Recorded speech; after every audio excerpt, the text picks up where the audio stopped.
আমি বাদে মনে হয় সবারই এতদিনে রথের মেলায় ঘোরা শেষ। আসলে আজকে কোনো প্রকার প্ল্যানই ছিল না। সকালে উঠে খাওয়া দাওয়া করেছি, রান্নাবান্না করেছি, কোনো কাজ ছিল না তাই একটু ক্লিনিং করেছি, বাট এর মাঝে না কোনো প্ল্যান ছিল না যে আহ, রথের মেলায় যাব। আমাদের মেইনলি প্ল্যান ছিল যে বাজারে যে আমাদের কিছু ইম্পর্ট্যান্ট বই আবারও কিনতে হতো, তো সেটা কেনার জন্য যাওয়া লাগতো।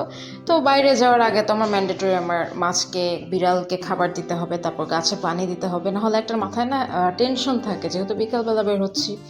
তো আগে এগুলো কাজ সেরে নিলাম। তারপরে আগেই বাজার যে আমরা যে বইটা কালেক্ট করার ছিল সেটা কালেক্ট করলাম। সেখান থেকে রথের মেলাটা না খুব একটা দূরে ছিল না, ওখান থেকে জাস্ট সামনেই ছিল। ওখানে যাওয়ার পর এক একটা জিনিস দেখে তো মাথা নষ্ট, লাইক অ্যাক্সেসরিজ থেকে শুরু করে খেলনা, তারপর ক্রোকারিজ, মানে সংসার জিনিসপাতি সব কিছু ছিল। তো ওগুলো দেখলাম। আমি ইয়াররিংস কিনেছি, আমার খুবই ভালো লেগেছে ইয়াররিংসটা। আমি সামনেই তোমাদেরকে দেখাবো ক্লিপটা। মাটির জিনিসগুলো খুবই সুন্দর ছিল। আমি এই যে এখান থেকে ওই যে লেফটে যে ইয়াররিংটা দেখছো না, একটু চার কোনা, একটু উইয়ার্ড শেপে, সেটা নিয়েছিলাম। ওটা মানে দেখতে আমার ফ্রেন্ড বললো যে খুব ভালো লাগছে, তো ওইটা নাও। ওটা নেওয়ার পরে তো বিভিন্ন জায়গায় ঘুরলাম টুরলাম। কাঠেরও অনেক জিনিসপাতি দেখেছি, যদিও সেগুলো অথেন্টিক কিনা জানি না। আমি আর আমার ফ্রেন্ডের মাঝে আইসক্রিম কিনে খেয়েছি, বিকজ খুবই গরম ছিল।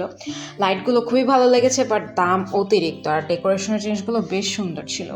কিছু খাবার জিনিস নিয়ে বাসায় এসে মায়ের কফি এনজয় করলাম।